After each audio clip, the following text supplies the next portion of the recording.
Hello, dear students. I'm Poonam Som. Welcome you all in our YouTube channel Sims Official.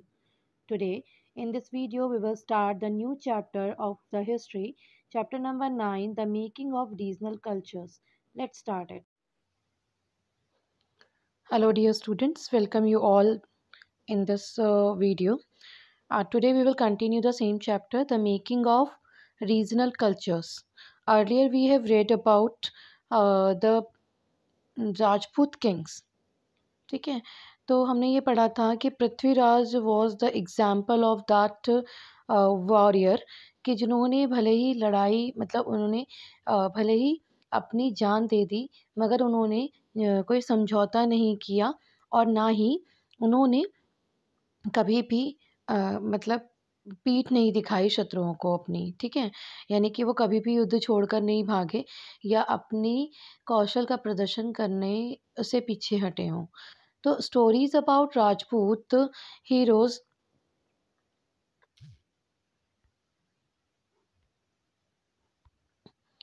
About were recorded in poems and song. जो ये तो जिस तरह के ये राजपूत हुआ करते थे तो वो एक हीरो मतलब एक हीरो की तरह रिप्रेजेंट होते थे बाकी पब्लिक के सामने या कॉमन पीपल के सामने। तो उनके जो ये हीरोइज्म वाले वर्क थे यानी कि जो इतना ब्रेवियर वो अपने एक्ट करते थे उन्हें रिकॉर्ड किया जाता था पोएम्स में और सॉन्ग्स में विच वर रिसाइटेड बाय स्पेशली ट्रेंड मिन्स्ट्रल्स। जिन्हें स्पेशली जो ट्रेंड मिन्स्ट्रल्स होते थे यानी कि एक पर्टिकुलर ग्रुप जो गा गा कर उनकी वीरता की कहानियाँ सुनाते थे, ठीक है। तो उनके द्वारा लोगों को कॉमन पीपल को वो सब चीज़ें सुनाई जाती थी कि कैसे वो इतने बड़े योद्धा थे। उन्होंने वॉर लड़ी और कभी भी मतलब वॉर से या अपने आने वाले सामने वाले प्रॉब्लम से कभी वो पीछे नहीं हटे। So these preserved the memories of heroes and were expected to inspire other to follow their example. तो इन तरह से क्या होता था कि वो इन जब वो पोएम और सॉन्ग्स कंपोज किए जाते थे तो through the help of poem और songs they use to preserve the memories of heroes. इस तरह से जो हीरोज़ होते थे उनकी मेमोरीज प्रिजर्व हो जाती थी एंड सेव हो जाती थी लोगों के माइंड में और साथ ही साथ वो एक तरह से पोएम का पार्ट बन जाते थे या सॉन्ग का पार्ट बन जाते थे तो जो हमें हमेशा हमेशा के लिए इमॉर्टल हो जाते थे and were expected to inspire other to follow their example. और इस तरह से वो लोगों को मतलब और लोगों को भी इंस्पायर करते थे और एक एग्जाम्पल मतलब खुद जो राजपूत्स थे वो अपने आप में एग्जाम्पल हो जाते थे बाकी कॉमन पीपल के लिए। Ordinary people were also attracted by these stories. और ऐसा ही होता था जब उनकी वीरता को या उनकी क्वालिटीज़ को सॉन्ग और पोएम में गाया और सुनाया जाता था कॉमन पीपल तक ऑर्डिनरी पीपल तक तो वो अट्रैक्ट होते थे उनकी स्टोरीज से which often depicted dramatic situations and a range of strong emotions. और जिससे क्या होता था कि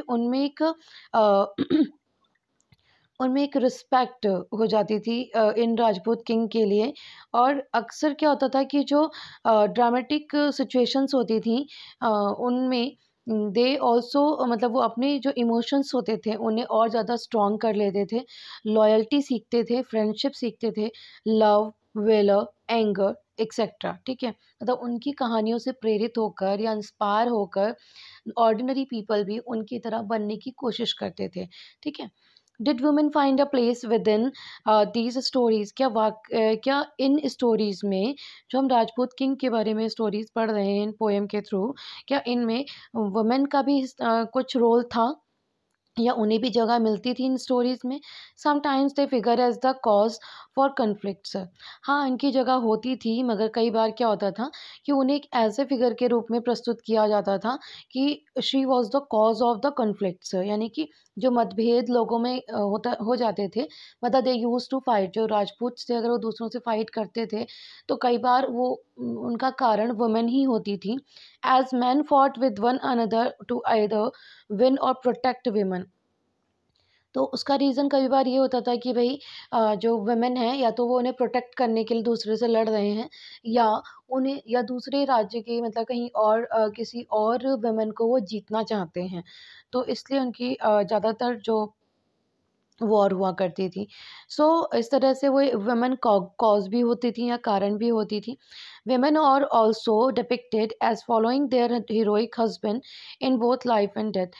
और दूसरी तरफ जो women थी उनका भी जो रोल था वो बहुत इम्पोर्टेंट था, क्योंकि वो भी अपने हस्बैंड के लिए, मतलब उनके हस्बैंड अपने हस्बैंड के लिए लॉयल हुआ करती थी या अपने हस्बैंड को कोऑपरेट करती थी। ठीक, जैसे भले ही वो जी मतलब वो लाइव हो, मतलब बोथ लाइफ एंड डेथ, चाहे वो ज़िंदा हों या मर चुके हों, तो दोनों ही तरफ से वो उनको हमेशा कोऑपरेट करती थी या उनका हमेशा उन्हीं के लिए डिवोटेड रहती थी। So there are stories about the practice of sati और इमोलेशन ऑफ विडोज़। ऐसी कई स्टोरीज़ आपने सुनी होंगी, काफ़ी स्टोरीज़ हैं जिसमें अबाउट द प्रैक्टिस ऑफ सती जिसमें लेडीज़ को यानी कि वुमेन को ये दिखाया गया है कि उन्होंने सती प्रथा को फ़ॉलो अप किया था, जिसमें क्या मतलब फ़ॉलो अप करती थी, जिसमें क्या था कि अगर द इमोलेशन ऑफ विडोज़, यानी कि जब उनके किसी के हस्बैंड की डेथ हो जाती थी and she becomes a window, तो वो क्या करती थी कि इस प्रथा के अकॉर्डिंग, सती प्रथा के अकॉर्डिंग क्या होता था कि उन्हें on the funeral pyre of their husband, तो उन्हें जिंदा मतलब उनकी चिता पर बैठकर जलना होता था। मतलब जो हस्बैंड अगर उसकी डेथ हो गई है और उसे चिता पर रखा गया है और जब उन्हें अग्नि दी जाएगी तो वो खुद भी उस चिता पर बैठ जाती थी। ठीक है, so those who followed the heroic ideal often had to pay for it with their lives। तो इस तरह से जो ब्रेवियर होते थे उनके आइडियल्स का उनके आइडियल्स यानी कि उनके आदर्शों को फॉलो करने के लिए अक्सर क्या करना होता था कि अपनी लाइफ को पे करना होता था। ठीक है, वुमेन को उनके लिए लॉयल दिखने के लिए या उनके लिए डिवोटेड दिखने के लिए या उनके आदर्शों का पालन करने के लिए कई बार उन्हें अपनी लाइफ को भी पे करना होता था। Now the next topic, beyond regional frontiers. ठीक है, अब वो जो हम बात कर रहे थे स्पेशली रीजनल फ्रंटियर्स की, ठीक है, उनके उनसे परे यानी कि पर्टिकुलर रीज़न से अलग चीज़ों के बारे में बात करेंगे। द स्टोरी ऑफ कथक, यहाँ पर हम पढ़ेंगे स्टोरी ऑफ कथक। कथक आपको पता ही एक डांस फॉर्म है, ठीक है? तो वो कैसे ओरिजिनेट हुई और उसमें क्या ऐसा स्पेशलिटी है, इसके बारे में पढ़ेंगे। So if heroic traditions can be found in different regions in different forms and the same in true of dance. जैसा कि हमने देखा कि डिफरेंट रीजन्स में अलग-अलग तरीके की चीज़ें मिलती हैं, ऐसे ही यही एक फॉर्म है, ऐसा ही same the same is true of dance. तो इसी तरीके से एक और क्वालिटी है या एक और कह सकते हैं एक सोर्स है जिसके मीडियम से हम ये जान सकते हैं कि the particular reason belongs to which place या पर नहीं व्हाट टू व्हिच कल्चर, है ना? तो dance is also a form. At the history let us look at the history of the dance from Kathak. हम किसके बारे में पढ़ेंगे? यहाँ पर हम पढ़ेंगे एक डांस फॉर्म है कथक, उसकी हिस्ट्री के बारे में पढ़ेंगे। Now associated with several parts of north India. North ये जो कथक है, कथक डांस फॉर्म है। अब ये कुछ नॉर्थ इंडिया के, उत्तर भारत के कुछ स्टेट से एसोसिएट रखता है, ठीक है? या उनसे संबंधित है। So the term Kathak is derived from katha and a word used in Sanskrit and other language for story. The term Kathak, जो कथक है ये डिराइव करता है किससे? फ्रॉम कथा, ठीक है? कथा मीन्स क्या होता है आपको अच्छे से पता है, संस्कृत में कहते हैं संस्कृत में कथा कहते हैं और बाकी लैंग्वेज में हम इसे कहते हैं स्टोरी। जो आप स्टोरी आप सुनते हैं इसी तरह। The Kathaks were originally a caste of story teller in temple of north India. तो जो कथक है वो मूल रूप से जो नॉर्थ इंडिया है वहाँ के मंदिरों में कथा यानी कि कथा सुनाने वालों की एक पर्टिकुलर कास्ट होती थी, ठीक है? एक पर्टिकुलर कास्ट के लोग कथा सुनाते थे या कथा को एक्सप्लेन करते थे, स्टोरीज सुनाते थे, ठीक है? तो story tellers, caste of story tellers in temple of north India who embellished their who embellished their performance with gesture and songs। जो अपनी क्या करते थे, अपनी कला का प्रदर्शन, यानी कि जो कहानी वो सुनाते थे, वो अपने कला का प्रदर्शन या अपने हाव भाव, अपने रिएक्शंस किसके अकॉर्डिंग करते थे, संगीत से, यानी कि म्यूज़िक से, ठीक है। और अपनी साथ ही साथ अपनी जो उनका जो परफॉर्मेंस थी, अपनी कथक को लेकर या किसी भी कथा पर्टिकुलर कोई स्टोरी हुई, ठीक है, तो उन्होंने उसे परफॉर्मेंस कैसे दी, through the gesture and songs, ठीक है, यानी कि through the gestures and song, गानों के माध्यम से और अपने कला के माध्यम से या अपने डांस पोजीशन के माध्यम से। सो Kathak began evolving into a distinct mode of dance in the 15th and 16th century with the spread of the भक्ति movement। तो जो कथक का जो शुरुआत हुई थी वो 15 से 16 सेंचुरी में हुई थी, और भक्ति मूवमेंट यानी कि भक्ति आंदोलन के टाइम पर इसकी डिमांड और ज़्यादा बढ़ती चली गई, ठीक है। यानी कि जब 15 मतलब 15 और 16 सेंचुरी में भक्ति आंदोलन का को स्प्रेड किया जा रहा था, तो उसके साथ-साथ में कथक को भी एक स्पेशल मतलब डांस फॉर्म के रूप में रिप्रेज़ेंट किया जा रहा था। The legends of Radha Krishna were enacted in folk plays called Ras Leela, and which combine folk dance with the basic gesture of Kathak storyteller। तो इसमें क्या था कि जब भक्ति आंदोलन के टाइम पर, यानी कि जब मतलब पूरी तरह से क्या था कि भक्ति को ज़्यादा से ज़्यादा स्प्रेड किया जा रहा था, तो उस टाइम पर राधा कृष्ण के की जो कहानियाँ होती थी, राधा कृष्ण से रिलेटेड जो स्टोरियाँ होती थी, उन्हें कुछ लोकल डांस के रूप में या लोकल ड्रामास के रूप में हम उन्हें मतलब थ्रू द कथक उसे रिप्रेजेंट किया जाता था, और जिसे कहा जाता था रासलीला। रासलीला में जो फ़ोक डांस होते थे, उन पर कथक के जो कथाकार होते थे, वो अपनी जो बेसिक उनके मतलब जो इमोशंस होते थे, उनमें उन्हें जोड़ लेते थे, ठीक है। मतलब जो राधा कृष्ण थे, राधा कृष्ण से रिलेटेड जो डांस फ़ॉर्म होती थी, दैट वाज़ रास लीला, ठीक है, जिसमें राधा कृष्ण की स्टोरी को शो किया जाता था या काफ़ी स्टोरियों को उनमें रिप्रेज़ेंट किया जाता था। तो उसमें जो कथक के स्टोरी टेलर होते थे, वो अपने बेसिक गेस्चर को, यानी कि अपने हाव भाव को या अपने रिएक्शंस को या अपने इमोशंस को उनमें पूरी तरह से स्टोरी को एक डांस का फॉर्म देकर या एक सॉन्ग का फॉर्म देकर प्रॉपर उनको रिप्रेजेंट किया करते थे। जैसे कभी रासलीला का कोई एग्जाम्पल आपने देखा होगा, तो you will understand it better. Under the Mughal emperors, their nobles, Kathak was performed in the court।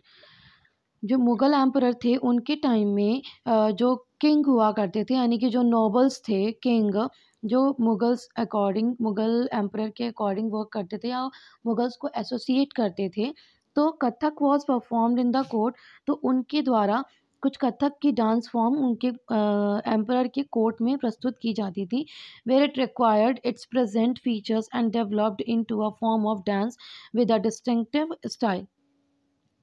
इस तरह से जहाँ पर इस डांस फॉर्म को मतलब इसने क्या किया, और ज़्यादा पॉपुलैरिटी पाई। जब कोर्ट में मतलब एम्परर के कोर्ट में इन गानों को या इस डांस फॉर्म को प्रस्तुत किया जाता था, तो ये और ज़्यादा पॉपुलर हुए, ठीक है।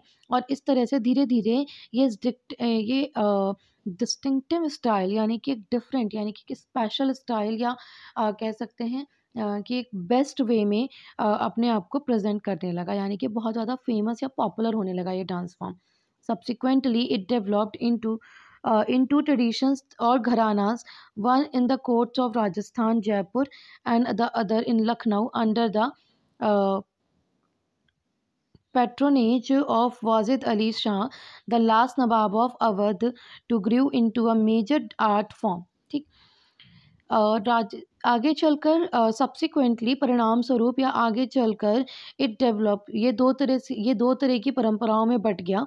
जैसे परंपराओं या घरानों में बँट गया, जैसे राजस्थान, जयपुर के राज दरबारों में और लखनऊ में। लखनऊ में कौन थे कि वहाँ के जो नवाब थे वाजिद अली शाह, वाजिद अली शाह, उनकी पैट्रोनेज में यानी कि उनके संरक्षण में ये एक मतलब एक मेन आर्ट फॉर्म के रूप में, मेजर आर्ट फॉर्म के रूप में उभर कर आया, या फिर वहाँ पर उसकी एक पहचान मिली, ठीक है? या इस डांस फॉर्म को एक पहचान मिली। Now the next is, by the third quarter of the 19th century, it was formally entrenched as a dance form not only in these two regions but in the adjoining areas of present-day Punjab, Haryana, Jammu Kashmir, Bihar, Madhya Pradesh. Emphasis was laid on the intricate and तो इसके अलावा अब सिर्फ इसके बाद इन्हीं दो reason में इसकी पहचान नहीं रह गई, बल्कि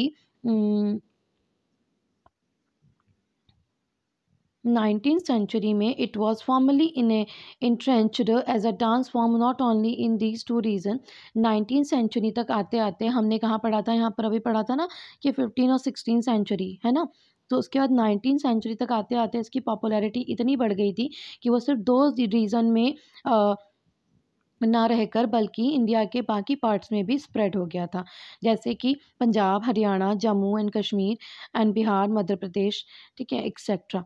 इन जगह पर भी और उसके नियर बाय एरियाज़ में भी ये पूरी तरह से इस्टेब्लिश हो गया, ठीक। Rapid footwork and elaborate customs as well as on the enactment of the stories. धीरे धीरे जो उसकी पॉपुलैरिटी थी वो और ज़्यादा बढ़ती चली गई, और इसमें जो इसके जो कॉस्ट्यूम्स थे, ठीक है, जो मतलब कहा जा सकता है एलैबोरेट कॉस्ट्यूम्स, यानी कि सबसे बेस्ट कॉस्ट्यूम, और जो